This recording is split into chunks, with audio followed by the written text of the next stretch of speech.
Hey fellow pilots, what's up? Welcome to the channel. Today we're checking out on Airline Manager. The reason we're checking this out is because it links into Microsoft Flight Simulator 2020 and allows you to have like a job. You can earn money, XP, you can even build an airline with like mechanics and airline crew and hire pilots and buy planes and do routes. Like, this is quite in depth.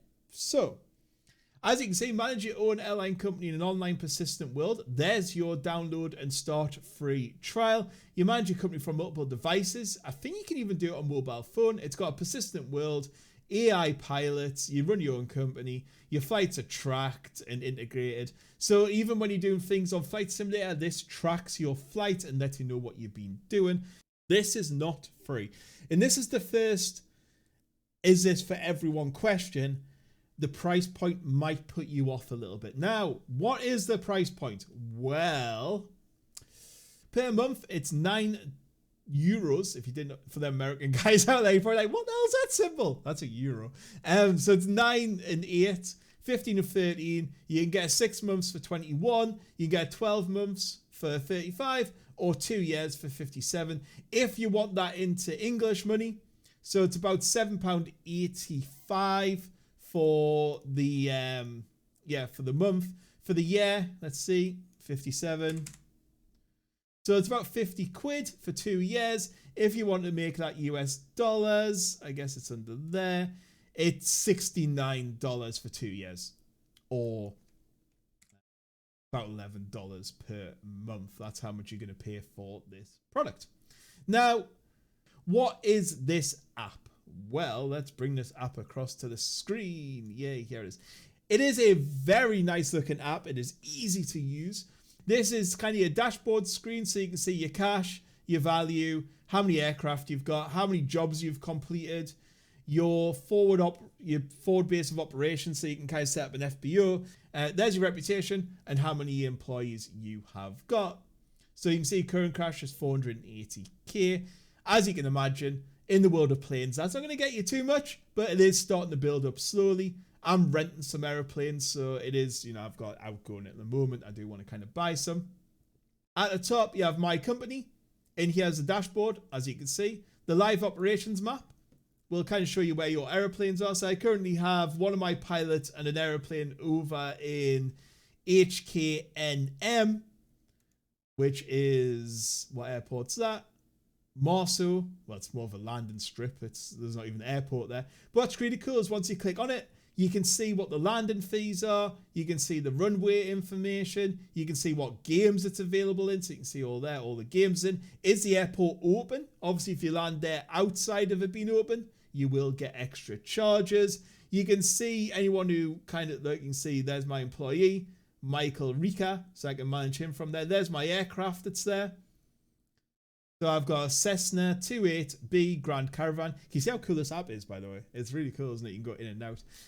So it'll show you its fuel capacity, its estimated cruise speed, its range, its empty weight, its max payload, its cruise speed, its gross weight. It's also got that. It's got some images attached to it, which people have put on, and also the condition. All these do have conditions attached. So they'll have hours on them, airframe condition, engine thing, how much fuel it's currently got on board, when does it need its next inspection. That's how much it would cost if I wanted to buy it, 771,000. It's currently rented by me since then at that rate per hour, and I've done 3.2 to 4, so basically 4 hours of flown inside that. And if I return it to that airfield, I won't get other charges. If I don't return it to there, I'll get extra charges on top of that. So that is the level of detail we are going to. So I've got one pilot over there. I've got another pilot over in, where are you? You're over here, just on a little airfield again. And just chill. Now you're over EGDW, which is Glen Swinston Farm Airstrip. So yeah, it sounds like a great place, doesn't it? In the middle of nowhere. But yes, that's kind of where they are. It's got all the major big airports on, so, you know, if you click on to CN, Doncaster, Sheffield, and then the size, that's a size 1, size 2, that'll be a size 4, and then there's some size 5s. I guess like Heathrow would probably be size 5. Yeah, there you go, Heathrow.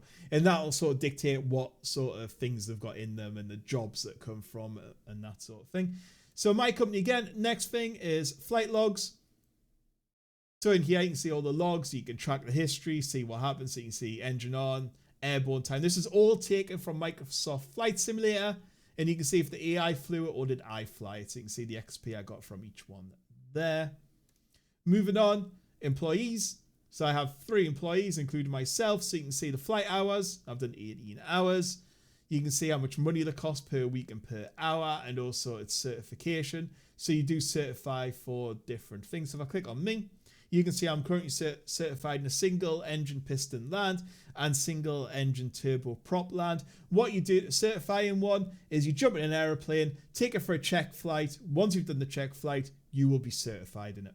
I'm also not 29 years old. I don't know where that got that from. I wish I was still 29. That would be good. I also look nothing. Well, no. I've got a better beard than that. Right. Yeah, so that's that. Aircraft. You see we've got the Cessna Grand Caravan, the Cessna Skyhawk. I'm not renting the Skyhawk. That is mine. I got that for completing the tutorial. I then rent the Cessna Grand Caravan. I said we can't buy them. It shows you the payload. It shows you the range, the speed, the seats, the airframe, how many hours it's got on, and its condition and engine. So you can see there, that's getting a little bit worse, down to 75% on there. So at some point I will have to put that in for maintenance. If I have mechanics at my forward operation base, I could then get them fixed just by landing there. Fbos, I don't have an FBO at the moment, but to show you how it works, I don't have one. So let's go airport database. What airport shall we have? You've got to know the codes here, by the way. E.g. NV, Durham Tees Valley. That's where I kind of base myself off, because it's kind of my local airport, so to say. So you see Durham Tees Valley, its elevation, its opening hours, it's available in all these, it's runway 2, 3, and 5. That's the costs. And what I can do is then put a forward operation base by clicking that, forward base of operations, and you can have a cargo hangar. So you can say, right, I want to store 1,000 cargo. I want to store some fuel. I can then even sell the fuel. So if I click there and set a price, so say 140, someone lands at my airport, I will charge them 140 for the fuel. So yeah, it's quite cool. Crew rooms, so I can have a couple of crew rooms, a couple of tie down spots. These are kind of my places in the airport, and an aircraft hangar will have one of them, and get a quotation. So that would cost me 86,000 credits. I've got 450, 460, and that will be done. So that would mean I would have that as a forward operation base, or forward base of operations. And that would mean my pilots can go there, they can sleep, they can rest, they can fuel up, that sort of thing. I have kind of learned maybe not best to pick an airport where there's not much around, because as you can see, that one up there, there's not, well, if we go back, live operations map. So, you know, maybe best to sort of set yourself up around this kind of area, because then you get access to loads and loads and loads and loads of jobs. So, and skill tree finally. So you unlock skill points as you go across. And there you go. You can see there's a little, you can pick up medical jobs, last minute jobs, dangerous jobs, better training facilities so you can train your staff up, better instructors. So there is a bit of a skill tree to go up as you XP up yourself. The rest of these things, not that exciting. We're going to move on to world and find jobs. Now, this is where you're going to get your money from. So you click find jobs. You type in the airport you're at. So we're going to say Durham Tees Valley. You can direction from or to. So if you've got a leg of a journey and you're, say, going to Stansted, you could then look at all the jobs at Stansted and do a second leg. So you can say, right, I want to fly from Durham Tees Valley to Stansted. Then I'm going to look at jobs at Stansted, pick up a job, and take that somewhere else. You choose the range. So you can do a very short trip, which we'll look at first. You can click search surrounding airports if you want to nip to one of them. Click query logistics center. Like so. And these are all the small jobs within 50 nautical miles of this. So there's a business trip there, which is 2 passengers. There is some goods transport, which just want me to go from, basically these are all the Lehman. So Lehman Airport, all of them. So these are kind of your small jobs. These don't take that long. You know, it's like 33 nautical miles. It's going to take about 10, 15, 20 minutes. You don't get paid that much, and the XP is quite low as well. So you can see you'd only get 1 XP for that journey. So even though they're quicker, maybe not worthwhile doing as much. If we move that to, say, medium trip and query, so you can see there, we've got the executive trip of 7 guys, 53,000 for pay, 15 XP, but they want flown all the way over here to whatever that is. Tug, whatever that is. So yeah, but I would get 15 XP and 53,000. I mean, look at that one, 144,000. But it's 2 legs and it's time sensitive. So they don't want to fly yet. So if I open this up, they don't want to fly until set time. There you go. So it's available on the 1st of March. Bearing in mind, it's the 25th today. And they want to go to these 2 airports. So I would pick them up from the airport here, which is Durham Tees Valley. I would then fly them over to EINN, which is Shannon. And then I would fly them over to Kilkenny. They killed Kenny, you bastards. And then fly them over there. So it's 2 legs. I can do them, or I could tell the AI to do it. So I could pick it up, set a work schedule for that day, and then tell the AI to do it if I'm offline or something like that. So yeah, they're the bigger jobs. And you can even go all the way to long haul, which is 3,000 nautical miles. You can see that one there. Flying all the way to South America, and it would be 383,000, and I would get 211 XP. But it's 4,000 nautical miles. That's going to take a while. That's going to take a long time. So yeah, that's how jobs work. And all you do is pick the job up, log into Flight Simulator, which I'll show you in the next video, and put your thing in. So yeah, these are the ones I'm pending. There is a cost if you say you can't do it anymore. But because I didn't realize what I was doing at the beginning, so I was kind of just picking jobs up. You can see that one's expired. So it's no more. The problem is, if I cancel it, I get a £15,000 penalty. So, yeah, and cancel some of them jobs. So that's how that works. You can hire employees. Again, all this is going to go into more detail in later videos. These are all the employees. You can see pilots and co-pilots, flight attendants, and mechanics. In here, you can see their punctuality, so they're going to get there on time. Stress resistance, very important, because you want them not to get the airport, realize some bad weather and turn around. You want them to head to that airport and deliver your stuff for you. How much does it cost per week to hire them? How much per hour? And what the wages are. You can then hire them as a permanent basis kind of thing, or as a freelancer. So you might just want them for one job to go and fetch a plane for you and bring it back because you can't be bothered. So yeah, you could do that, and then you could just click on there. There's the certifications. So if we click on this guy here, he can do ultralight, single engine piston, blah, blah, his punctuality and thingies. That's how much it costs. I can tell him what airport to go to. So I can say, right, I want you at Price Norton, for example.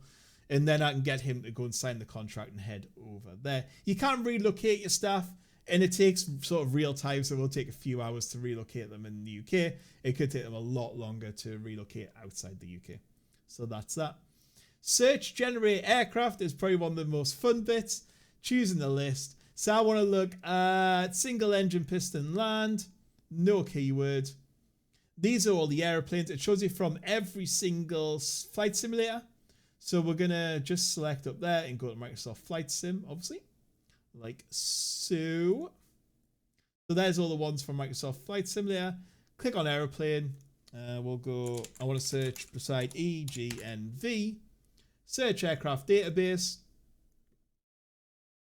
Bear in mind though, if you don't have these planes in the game, as in you don't have the deluxe edition or special editions or anything like that, you will not be able to fly them. So be careful to make sure you've actually got it in the simulator before you buy anything. So you can see there the hours the airframe's got, the condition, engine, where it's located. You will have to go and pick this aeroplane up. It doesn't magically get to you. How far that is away from your area. So you can see that's only 18 nautical miles. So if I wanted one of these, that's probably where I would go. The sell price, so if I wanted to buy it, this one's only 6,000. I don't even know what it is. And it's 10 to rent. So let's click on details. So there you go. What am I going to do with that? Probably nothing. But you can go all the way up. So if we look at, say, a jet, click search.